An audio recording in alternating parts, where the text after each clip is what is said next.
At exactly 6:19 p.m., soaked to the bone and gripping his daughter's tiny hand, Jack Carter spotted her, limping down the roadside, blood on her temple, wearing a shredded army jacket.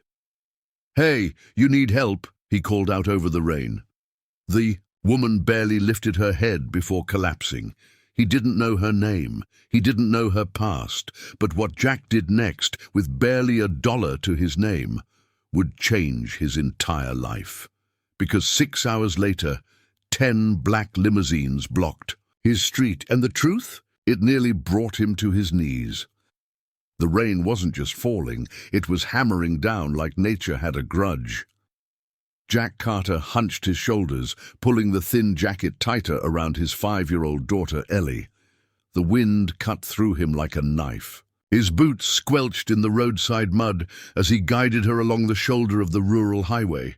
His rusty old Dodge pickup had finally given up 2 miles back, steam pouring from the hood like a dying beast. And now here they were, halfway. Between nowhere and nothing, with no signal and a child who hadn't eaten since lunch at school. "Daddy, my toes are wet," Ellie whimpered, her voice trembling as she wiped her eyes with the back of her sleeve. "I know, baby. Just a little further. We'll find shelter." But Jack didn't believe his own words. The town was still miles out. The next gas station, maybe 30 minutes on foot, and Ellie was shivering. He glanced down the road, empty. Then, like a shadow, rising from the storm, he saw her. At first, he thought it was a mirage, a tall woman stumbling along the roadside, hair matted to her face, her fatigues torn at the knees, one arm hanging limp. Her lips were blue, her left boot was missing, blood trickled from a cut across her forehead, trailing down her cheek. She was military, that much was clear, and she was about to collapse. "Ma'am," Jack called out, breaking into a jog. "Hey! Are you all right?" No response, just the sound of the wind, the rain, and her knees hitting the gravel. Jack dropped Ellie's hand and rushed forward. "Hey! Hey! Can you hear me?" Her lips moved, barely a whisper. "Don't call for backup. They're listening." "What?" "No, listen, you're hurt." Jack knelt beside her, pulling off his jacket and wrapping it around her torso. She shivered violently. Her dog tags clinked against his wrist. Ellie stood nearby, clutching Jack's leg. "Daddy, is she gonna die?" "No," Jack said firmly. "Not today." He scooped the woman into his arms. She was heavier than she looked, dense with muscle, body armor barely hanging on by a thread. "Come on," he muttered. "We'll get you warm." Back at his broken-down truck, Jack laid the soldier across the back seat and turned the emergency heater on full blast. Ellie wrapped a blanket around the woman's legs, her small hands trembling. "What happened to her?" she whispered. "I don't know, but we're gonna help." Jack didn't have money, he didn't have working wheels, but he had a heart, and right now, that was enough. The storm didn't let up for hours. Jack had managed to kick the truck into auxiliary mode, long enough to keep the cab heater humming. Ellie fell asleep, curled up in the front seat, her arms tucked beneath her chin. Jack sat in the back with the soldier, a flashlight clenched between his teeth as he dabbed at the gash on her forehead with a clean cloth he'd torn from an old flannel. She groaned softly, but didn't stir. Her face was pale beneath the grime. Freckles scattered across high cheekbones, jaw sharp, lips cracked. A bruise was forming along her jawline. Jack saw the blood crusted around her ears. Concussion, maybe worse. But calling 911 wasn't an option, not after what she'd mumbled. "Don't call for backup, they're listening." That haunted Jack. Who was they? As Jack leaned in to check her breathing, her eyes suddenly flew open, sharp, alert, dangerous. Her hand moved fast, grabbing his wrist with military precision and yanking him closer.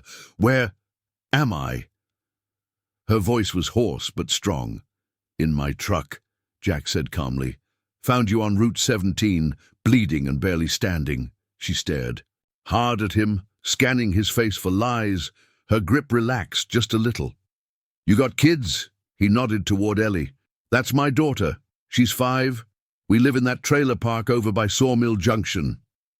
She looked past him at the sleeping child, her expression softening just for a second. "Name's Jack Carter. What's yours?" A pause. Her jaw tightened. "Sergeant Riley Brooks." He gave a small nod. "Well, Sergeant, looks like you've been through hell." She closed her eyes again. "Don't tell anyone I'm here. I wasn't planning to. You said someone's listening." "Who?" She didn't answer, just whispered, "They'll kill us both." Jack didn't sleep that night. Instead, he parked the truck just outside his tiny trailer, helped Riley inside, and laid her on the couch under the only warm blanket they had left. Ellie stirred once, but didn't wake. Jack sat at the kitchen table, gripping a cup of black coffee, watching the door like someone might come kick it in any second. Riley mumbled in her sleep. Names, coordinates, warnings. Then around 3:43 a.m., she sat bolt upright and whispered something that sent a chill up his spine. "There's a thumb drive in my boot. If they find me, burn it." At 7:01 a.m., Ellie was brushing her teeth with an old Mickey Mouse toothbrush when Riley emerged from the bedroom, wrapped in Jack's oversized hoodie and a pair of sweats. Her limp was worse, but her eyes were clearer now. Focused. "You should have left me there," she said coldly. Jack raised a brow. "And let a soldier die in the rain while my kid watched? Nah, not who I am." She looked at him for a long time, like she didn't know what to make of that. Then she sat at the table and said, "I need a burner phone, and you need to get your daughter somewhere safe, now." Jack's jaw tightened as he poured Riley a cup of lukewarm coffee and slid it across the table. "You're in my house. You talk straight with me." Riley stared into the mug, the steam fogging up her tired eyes. "There are men, high up, government contracts, black ops that aren't supposed to exist. I was part of a unit tasked to track weapons trafficking overseas. We found something we weren't supposed to." Jack leaned, in knuckles white around his mug. "So they're trying to kill you?" "They tried already, twice." Her voice was steady, but her eyes flicked toward the window. "I went dark, dumped my gear, cut the chip. They'll think I'm dead, for now." Jack's head spun. He was just a mechanic, a single dad working 12-hour shifts just to afford peanut butter. And now he was harboring a fugitive soldier with government enemies? "Look," Riley said almost gently, "I'll be gone soon. I just need a few hours, a phone, maybe a safe drop. You don't owe me anything." Jack's laugh was bitter. "You don't know my life. I owe every good person more than I owe the bad. You needed help. I helped." She stared at him again. This time there was something raw in her eyes, like no one had ever said that to her before. "You're gonna get killed being kind, Jack," he shrugged. "Not today." 10:13 a.m., Jack borrowed a flip phone from his elderly neighbor, Miss Dolores, claiming his broke during the storm. Dolores handed it over with a wink, assuming it was for some secret girlfriend. By the time he got back, Riley had bandaged her leg with duct tape and an old T-shirt, and was disassembling a pocket pistol on his kitchen table with mechanical precision. Ellie, blissfully unaware, was watching cartoons in her room with cereal crumbs on her chin. "I pinged a contact," Riley said without looking up. "If I make it to the airstrip by tonight, I'm out. And if you don't," she finally looked up, "then I disappear for good." Jack stared at her. "You don't have to go through this alone." She exhaled sharply. "You've done more than anyone ever has. But if I stay, they might come here for your kid's sake. Don't get involved." 4:22 p.m. Jack heard the tires first, crunching gravel. Too slow to be casual, too heavy to be neighborhood. Then he saw them. Black SUVs. 3. No plates. He reached for the bat behind the door. Riley was already on her feet, pistol in hand. She looked like a completely different person, composed, lethal. "Too soon," she whispered. "They're here." Jack's breath caught. "How did they always find you eventually?" He moved fast, scooping up Ellie, rushing her. "Into the laundry room. Don't make a sound," he whispered. "No matter what." Ellie's eyes were wide with fear, but she nodded, curling into a ball. Outside, the SUV doors opened. 4 men in suits. One of them carried a silver briefcase. Another was wearing a comms earpiece. Mr. Carter, the one in front, said calmly, "We need to speak with your guest." Jack stepped outside, bat in hand. "No guests here, just me and my kid." "Don't be a hero, sir. She's dangerous. You have no idea who she is." Jack took 1 step forward. "You're on private property. You're not cops. You've got no warrant. So unless you want a viral video of 4 goons harassing a single dad, I suggest you get—" A voice rang. "Out behind him. You touch him, I shoot." Riley stepped into view, gun drawn, aimed squarely at the man's forehead. The man smiled slowly. "Ah, there you are." She didn't move. "1 more step, and I drop you before you blink." They stood like that, seconds stretched into eternity. Then the lead man tilted his head, smiled again, and said, "We'll be in touch." And just like that, they backed off. 47 p.m. They were gone. But something worse was coming. Riley sat back down on the couch, trembling now. "They're not giving up." Jack sat beside her, head spinning. "Then we fight smarter." She looked at him. "You don't have to do this." He looked back. "Yeah, I do." She looked away, silent. 7:12 p.m. A rumble echoed down the street. Jack frowned. "That thunder?" Then he saw it. 10 black limousines, lined up down the gravel road, and a tall man in a white coat stepping out of the front one. Riley's face went white. "Jack," she whispered. "That's the Secretary of Defense." Jack stood frozen on the porch, bat still in hand, staring at the convoy stretching down the road like a presidential motorcade. Neighbors peeked from their windows. Dogs barked, but no one stepped outside. It was as if the whole street held its breath. The man in the white coat moved with quiet authority. Gray hair slicked back, black gloves, polished boots. 2 agents flanked him like shadows. Riley was already outside, standing stiffly beside Jack, her breath shallow. "Secretary Langston," she muttered. "I thought you were in Brussels." The man stopped at the bottom of the porch and looked up at her. "Riley Brooks," he said coolly. "I should have known you'd survive." Jack stepped forward. "Who are you people?" Langston's gaze flicked to him. "Mr. Carter. Thank you for not letting her die in a ditch. You've been useful." Riley's eyes narrowed. "You sent that kill team," Langston sighed. "You were never meant to be involved in that operation. But you started digging, asking questions, and worse, stealing files." Jack's stomach turned. "You tried to kill her for doing the right thing." Langston raised a brow. "Right and wrong are luxuries for civilians, Mr. Carter. We operate in shades of grey." He reached into his coat slowly. Jack tensed. So did Riley. But Langston only pulled out a small hard drive. "You want to expose it all, Riley? Here, upload this to any outlet you want. CNN, Interpol, even Reddit. You think it matters?" Riley took the drive, confused. "You think the public will care that a few warlords were funded to protect oil routes, that your unit was scapegoated while others got promoted?" He chuckled. "Even if they believe you, they won't care." Jack could see Riley shaking, fury, grief, powerlessness, all etched into her clenched jaw. Langston turned to leave. "You're no longer a threat, just a name on a list that no one will remember in a year." He stepped back into the limo. "Before the door shut, he said one last thing. Don't waste your life chasing ghosts." And just like that, the limos began pulling away, quietly as if nothing ever happened.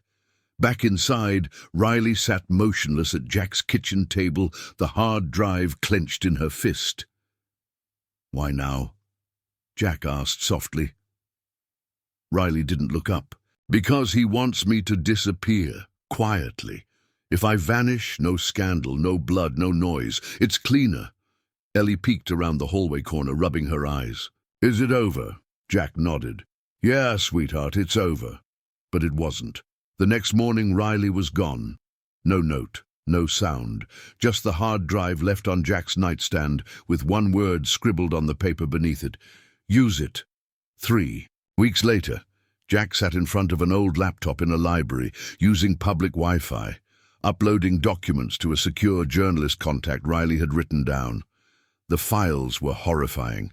Torture logs, black sitemaps, budgets labeled as human asset, displacement expenses, and then he did what no one thought a single dad with a wrench and a kind heart could do. He leaked it all. 48 hours later, news anchors across the country were calling it the Brooks dossier.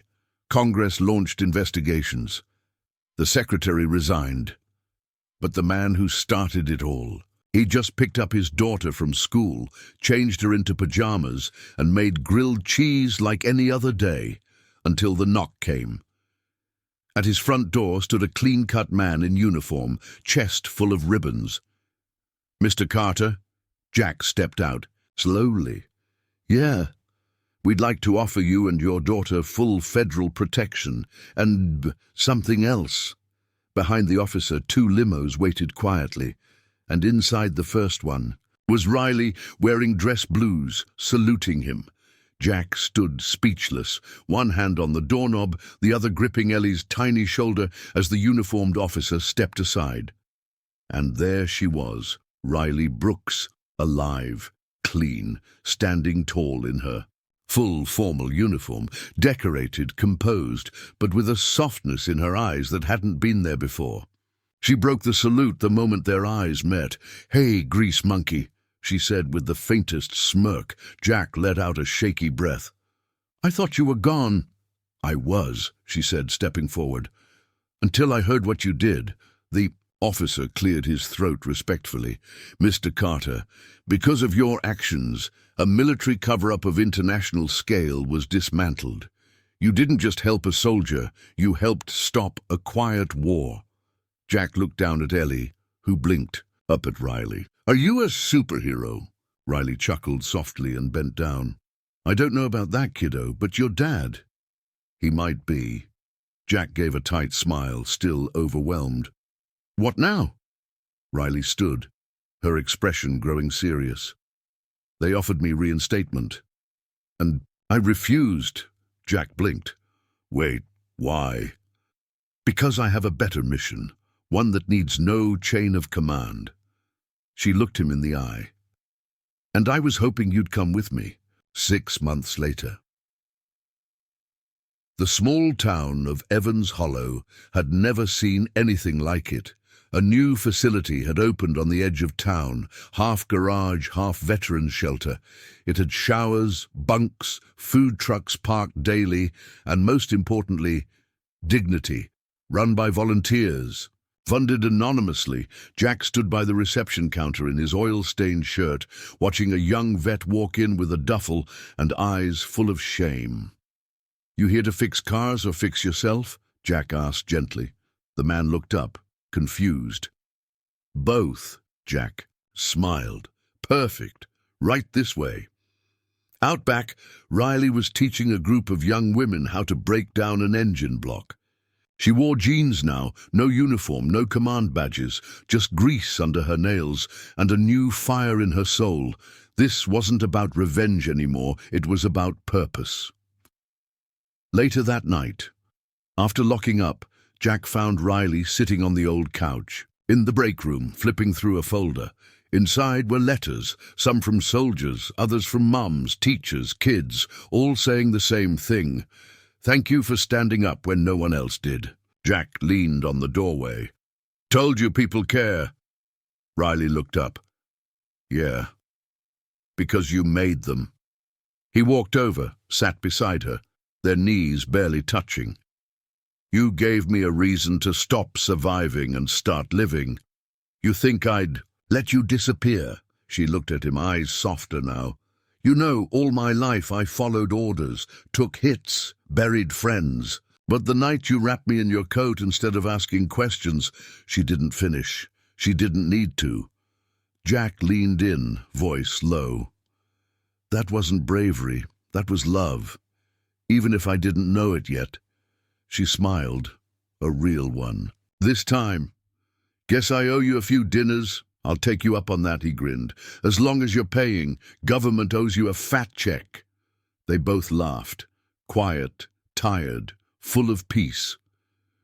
Back at their modest home, Ellie was, asleep in her bed, clutching a stuffed bear a veteran had fixed up for her. On the nightstand beside her was a picture, Jack, Riley and Ellie, standing in front of their garage shelter. A family not built by blood, but by battle, by sacrifice, by choice. Because sometimes the people who walk into your life during a storm are the ones who stay to rebuild it.